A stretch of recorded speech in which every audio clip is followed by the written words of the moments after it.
Thierry, les courses, ça s'est passé comment au fait?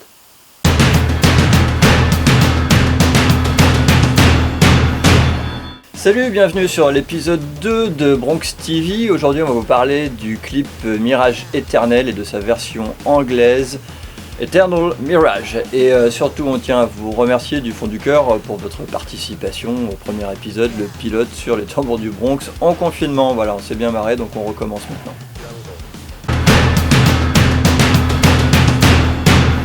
Mirage Éternel, c'est le deuxième clip de notre album Womp pour Weapons of Mass Percussion, qui est notre album metal. Voilà. Donc le premier clip a été réalisé par Michael Bernada, c'était Jour de colère, et c'est lui qui a réalisé le second, donc Mirage Éternel. À savoir, Mirage Éternel, au départ, c'est le morceau Orient qui est tiré de l'album Choros, qui est donc un morceau classique. Et c'est le premier morceau sur lequel on a travaillé avec Ben pour tenter l'album métal en fait. Voilà, on a expérimenté sur ce morceau, on a rajouté des guitares dessus. Et c'était le premier morceau qu'on a achevé ensemble. Et c'est également un des premiers morceaux sur lesquels Renaud a chanté, avec un texte inspiré des contes de Mille et une nuits, qui est extrêmement bien écrit, en alexandrin d'ailleurs. Voilà, c'est très imagé, donc ça n'a pas été très difficile d'imaginer des décors. Le plus dur c'était de les trouver quand même, parce qu'on nous a refusé pas mal d'autorisations.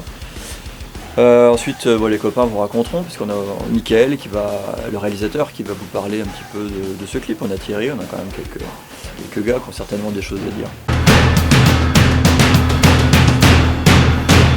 La création du clip d'Eternal Mirage, en fait, ça c'est Michael Bernarda qui nous a filmé sur tout le début d'année 2020 et toute la fin d'année 2019, qui est venu plein de fois en live avec nous, qui nous a accompagnés et qui a tiré les meilleures images du morceau Mirage Éternel et Eternal Mirage qu'on a fait aussi une paire de fois en live.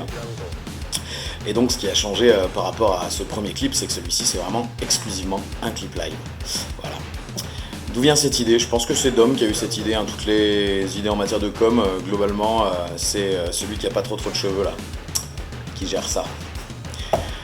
Pourquoi Renato et pas le trio habituel? Eh bien parce que sur Mirage Éternel, je n'y suis pas.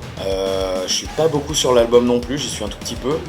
Je pense que les tambours ont voulu me donner un peu de crédit et que ça change un petit peu, hein. Donc j'ai eu droit à mon petit morceau à moi. Donc Eternal Mirage est en anglais en plus, puisque j'affectionne un peu plus cette langue moi, dès qu'il s'agit de chanter.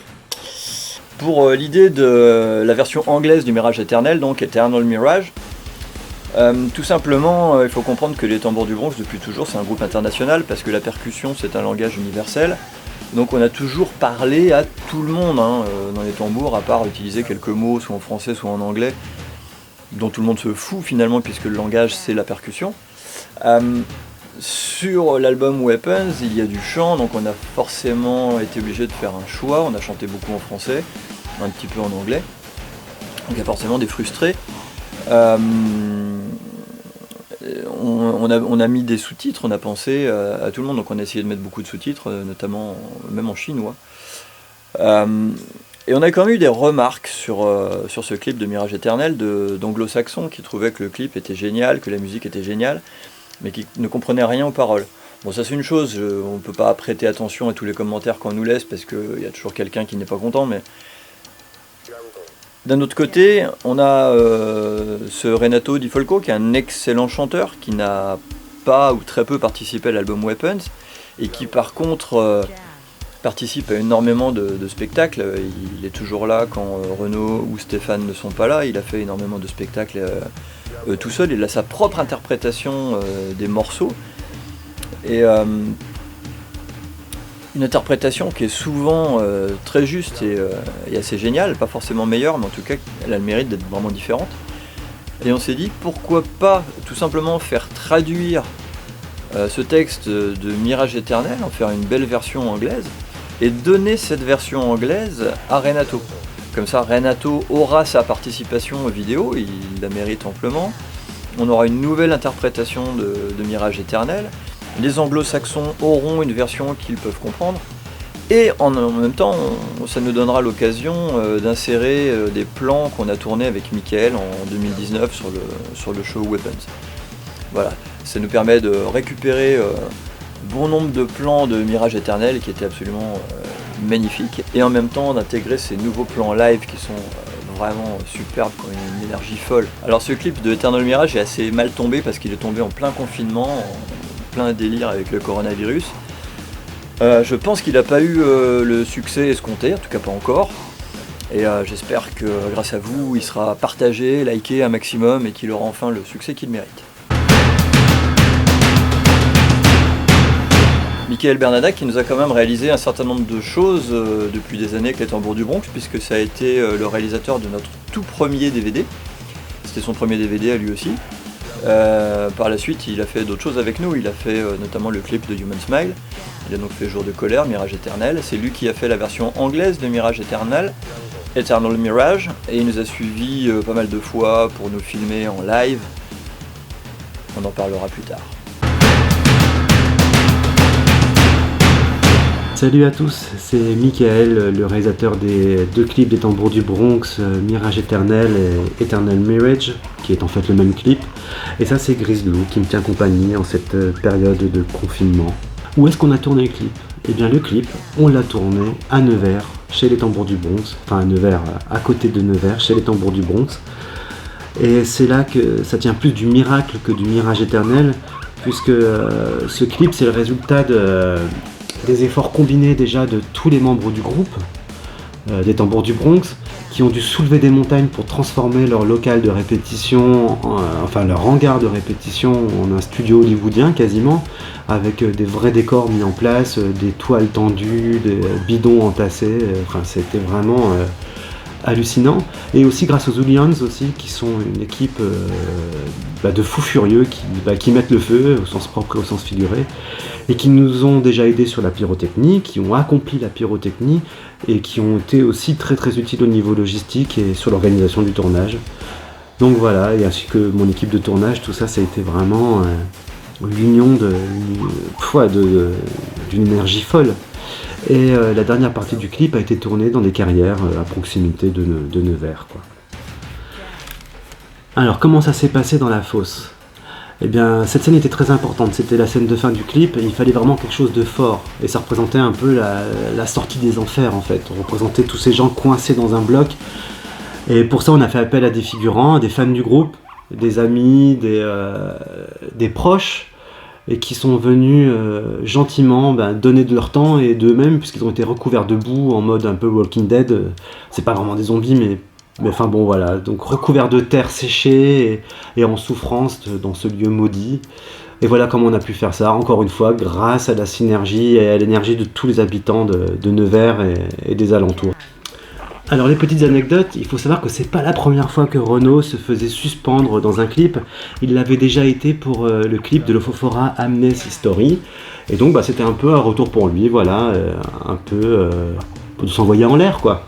Deuxième anecdote, Renaud a dû partir plus tôt lors du tournage. C'est pas lui qui a pu tourner dans la fosse. Et du coup, c'est un membre des Tambours du Bronx qui a dû revêtir ce costume de samouraï de l'enfer. Et je vous laisse deviner qui est ce fameux personnage, sachant qu'il joue un peu de banjo métal. Enfin, je vous laisse imaginer. Troisième anecdote, il faut savoir que normalement, les scènes de fin auraient dû être tournées en plein air dans la carrière. Mais malheureusement, malgré toutes les sécurités que nous avons prises, il y a une personne qui est tombée, qui a fait une chute de 10 mètres d'une corniche dans cette carrière. Et fort heureusement, ce qui est une anecdote qui aurait pu être un drame, la personne s'en est sortie avec le moindre mal. Nous avons dû bien sûr annuler le tournage ce soir-là et le clip aurait eu un tout autre visage. Mais c'est surtout un gros soulagement qu'il ne soit pas passé quelque chose de vraiment vraiment dramatique ce soir-là. Petite anecdote, pour le remake de Eternal Mirage, il faut savoir qu'il y a de la triche. La voix a souvent été calée sur le labial de Renato qui chantait en français en live et on a réussi par miracle à caler les paroles anglaises sur son labial en français. Voilà, petite tricherie.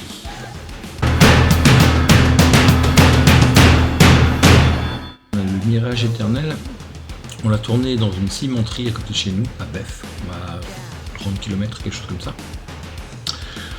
On avait essayé plein d'autres endroits et ça n'a pas été facile au niveau des autorisations. Et là, effectivement, on peut remercier notre Juju qui connaissait une personne là-bas et on a eu les autorisations. Voilà. Et sur ce coup-là, il a été assez fort. Il a pas mal bossé sur ce clip, on peut le dire. Et une petite anecdote là-dessus, c'est que ça s'est plutôt bien passé. On a pu faire tout ce qu'on voulait, sauf la dernière scène. On devait avoir une dernière scène avec un feu gigantesque. Et pour des raisons indépendantes de notre volonté, ça n'a pas pu se faire. Voilà, il y a eu un petit souci, on ne va pas rentrer dans les détails. Des personnes complètement, on va dire, un petit peu irresponsables ont eu un petit problème et donc le clip a dû s'arrêter et on a fait les choses un petit peu autrement. Voilà, mais sinon tout s'est bien passé. Voilà.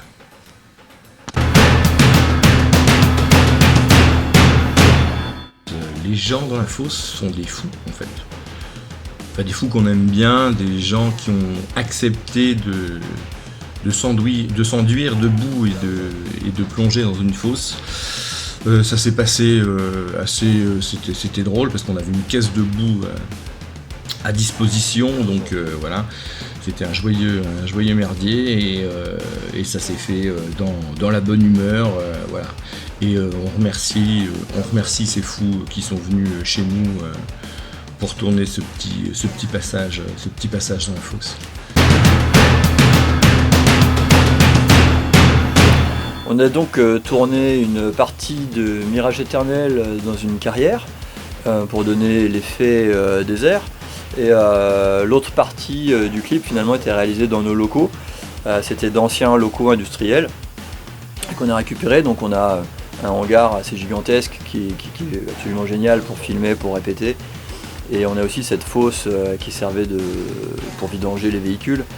Donc pour le passage de la fosse, on a fait appel à des figurants, on a dû laisser un message sur Facebook.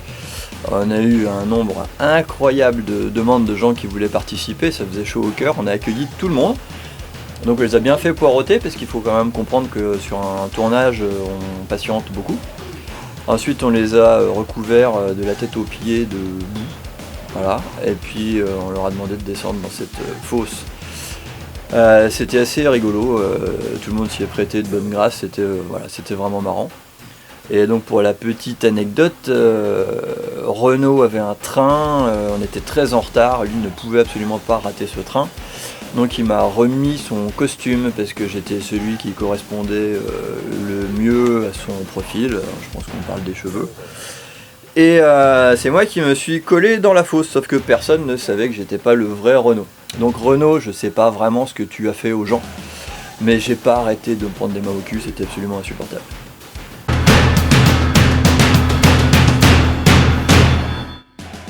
Quand j'ai su que le clip allait être fait sur Mirage Éternel, ça m'a flatté forcément, puisque c'est moi qui ai écrit la chanson, c'est moi qui la chante sur le disque, donc ça m'a fait plaisir. Je me suis mis à imaginer des tas de trucs, sauf ce qui allait vraiment se passer, quoi. Parce qu'en arrivant sur le lieu du tournage, donc je savais que ça allait se faire dans une carrière, un truc comme ça, quoi. Par contre, chose que j'ignorais complètement, c'est que je n'allais pas me contenter de faire le chanteur en playback, mais que j'allais devoir faire l'acteur, le comédien, acteur studio. Toc toc badaboum, you're talking to me. Donc c'est là où on se rend compte que c'est un métier. J'avais peur d'être carrément ridicule, alors que je le suis que peut-être un petit peu, mais ça se voit pas trop. Le truc pénible de la journée, ça a été vraiment d'être suspendu pendant 2 plombes au moins, 2-3 heures, j'allais dire par les noix de coco, à 3 mètres donc du sol dans le hangar des Bronx, pour faire la scène là où je suis enchaîné là, comme ça, comme un sauciflard, et alors que ce genre de truc que tu souhaites pas à ton pire ennemi. Ouais, si à mon pire ennemi, ouais, mais pas à moi. Ou un salami éventuellement, mais pas à moi, non, pas à moi.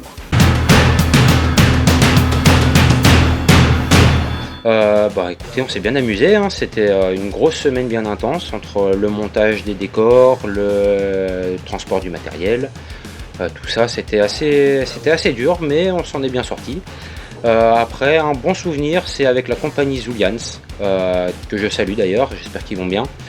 Non, c'était dans le hangar. On a tourné une petite scène avec des flammes derrière, enfin, tout ce qui va bien quoi.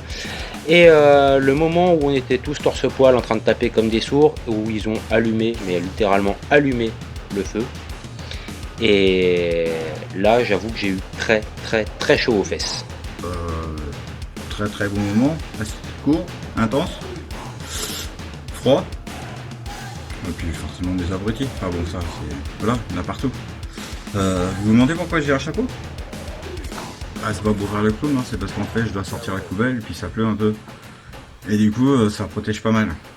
Et j'ai ces petites dédicaces aussi pour mes copains du groupe. Hein. Bande d'enfoirés, ouais. On a fait appel à une compagnie qui s'appelle les Zulians. Retenez bien ce nom et surtout n'hésitez pas à aller les voir en spectacle quand vous pouvez. Ils font beaucoup de foires médiévales, c'est là que je les ai rencontrés d'ailleurs. C'est Zoolians. Donc ils déambulaient dans une rue pour leur spectacle Chimère. Ils étaient costumés, c'était absolument incroyable. Et ils créent des animaux gigantesques, les costumes sont superbes. Enfin. Et en plus, ils font de la pyrotechnie, ils font vraiment des magnifiques spectacles. Voilà, mon fils et moi, on était en famille, on était absolument subjugués par leur spectacle. Et j'ai quelques copains dans les tambours qui les avaient vus également, qui avaient eu le même ressenti. Donc on les a appelés pour ce clip, parce qu'on s'est dit, par rapport aux paroles de Renaud et par rapport à ces démons, qui seraient juste parfaits quoi. Les chimères des Zulians illustraient parfaitement les démons de Renaud. Donc on a appelé les Zulians, qui étaient ravis de participer à un clip des Tambours du Bronx, qu'ils connaissaient très bien. Et c'est eux qui se sont chargés de toute la partie pyrotechnie. Donc ils nous ont prêté quand même pas mal de leurs décors, une bonne partie de leur spectacle qu'ils ont pu recycler dans ce clip. Ils ont géré une bonne partie de la partie technique. Hein. Ils nous ont prêté leur costume, le costume de Renaud qui est devenu ensuite le mien dans la fosse, et aussi un costume des Zulians. Et ce clip est aussi en grande partie le leur. Merci à eux. Salut à tous, j'espère que vous allez bien. Alors moi je garde un super souvenir du tournage du clip Mirage Éternel. Le lieu était vraiment cool, c'était une carrière gigantesque près de Nevers. Donc ça posait déjà un super décor. Et j'ai vraiment adoré la participation de la compagnie Zulians, une troupe qui fait des spectacles de pyrotechnie vraiment magnifiques. Et je trouve que leur performance flamboyante a vraiment rajouté quelque chose au clip. Pour la petite anecdote, je pense que le clip aurait pu être encore plus grandiose. Et pour tout vous raconter, en fait, on devait tourner de nuit le plus gros des scènes, en fait. Et il y a eu un petit accident, même un gros accident, une personne qui assistait au clip, qui a fait une chute vertigineuse d'à peu près une dizaine de mètres, et qui s'en est sorti, heureusement. Mais sur le coup, on ne savait pas, donc pompiers, police. Et toute la fin du clip, tout le tournage qui devait être fait de nuit a été annulé, malheureusement. Et au vu de ce qu'avait prévu la compagnie Zulians, il y avait des performances de feu mais vraiment extraordinaires, avec des flammes de 10 mètres, des totems en feu. Enfin, ça avait l'air vraiment génial tout ce qu'ils avaient prévu, et malheureusement ça n'a pas pu se faire. Donc ça c'est quand même un petit regret pour moi. Mais sinon, bon, je suis quand même vraiment content du résultat, et je remercie encore vraiment la compagnie Zulians de leur super performance. Et d'ailleurs, j'espère qu'à l'avenir, on pourra refaire quelque chose avec eux, parce que leur univers et le côté tribal des tambours, je trouve, se marient très bien. Donc j'espère qu'on pourra les revoir très rapidement. Moi c'est plutôt la douche parce que j'ai pas de baignoire, du coup c'est pas très pratique. Je vais répondre franchement, moi je suis plutôt douche, parce qu'un bain de temps en temps ça fait pas de mal.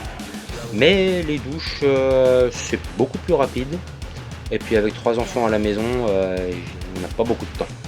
Donc plutôt douche.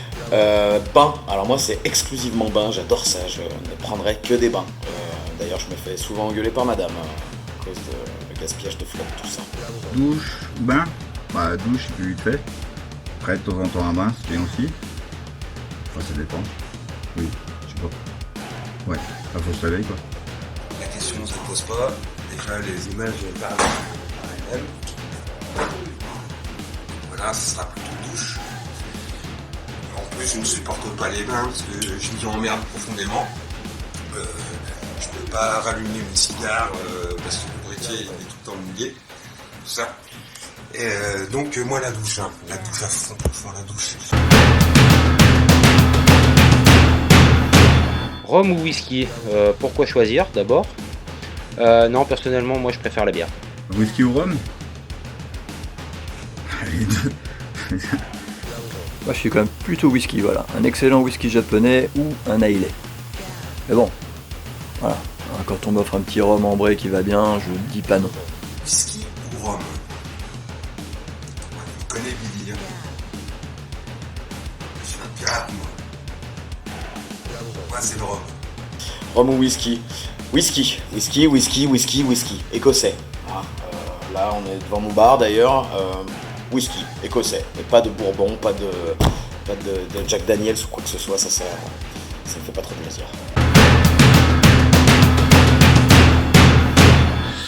Et puis en ce qui concerne les masques, quand je vois qu'en Italie, en Pologne, enfin dans plein d'autres pays, ils les distribuent aux gens et que nous, on va les payer entre 5 et 10 euros suivant les pharmacies, et ben j'ai trouvé une solution chez moi, toute simple. Voilà, je prends un tour de cou, tu vois, pour ceux qui ont été au ski, ils connaissent. Je prends un tour de cou, voilà, c'est super. Je prends un sopalin plié en 4, voilà, que je mets sur mon nez. C'est pas assez du tout, il faut demander un petit peu de... et je replie le tout, demander un petit peu de dextérité. avant c'est pas facile, là, j'y arrive pas bien. Enfin, j'y arrivais mieux tout à l'heure quand je me suis entraîné, putain. Voilà, c'est ça. Là, et voilà, et là, j'ai donc un masque, bon, qui tient un petit peu chaud. Mais voilà, donc je pense que voilà. Et là, je peux aller braquer une banque sans problème. Je dirais que Vlad s'est mis à coudre des masques, hein. Je l'imagine tellement bien chez lui en train de coudre des petits masques avec des têtes de mort dessus, quoi. Ou Babas, tiens. Qui s'est mis à coudre des masques? Bah voilà, la réponse elle est là. Pas moi, mais ma femme, oui. Alors oui, bien sûr, je me prépare pour la rentrée comme tout le monde. Alors j'ai suivi un tutoriel, c'était en espagnol, je crois que c'était mexicain, pour coudre un masque. Alors je sais pas vraiment si ça protège, mais en tout cas il a quand même le mérite d'avoir une sacrée gueule. Voilà. Vous pensez quoi ?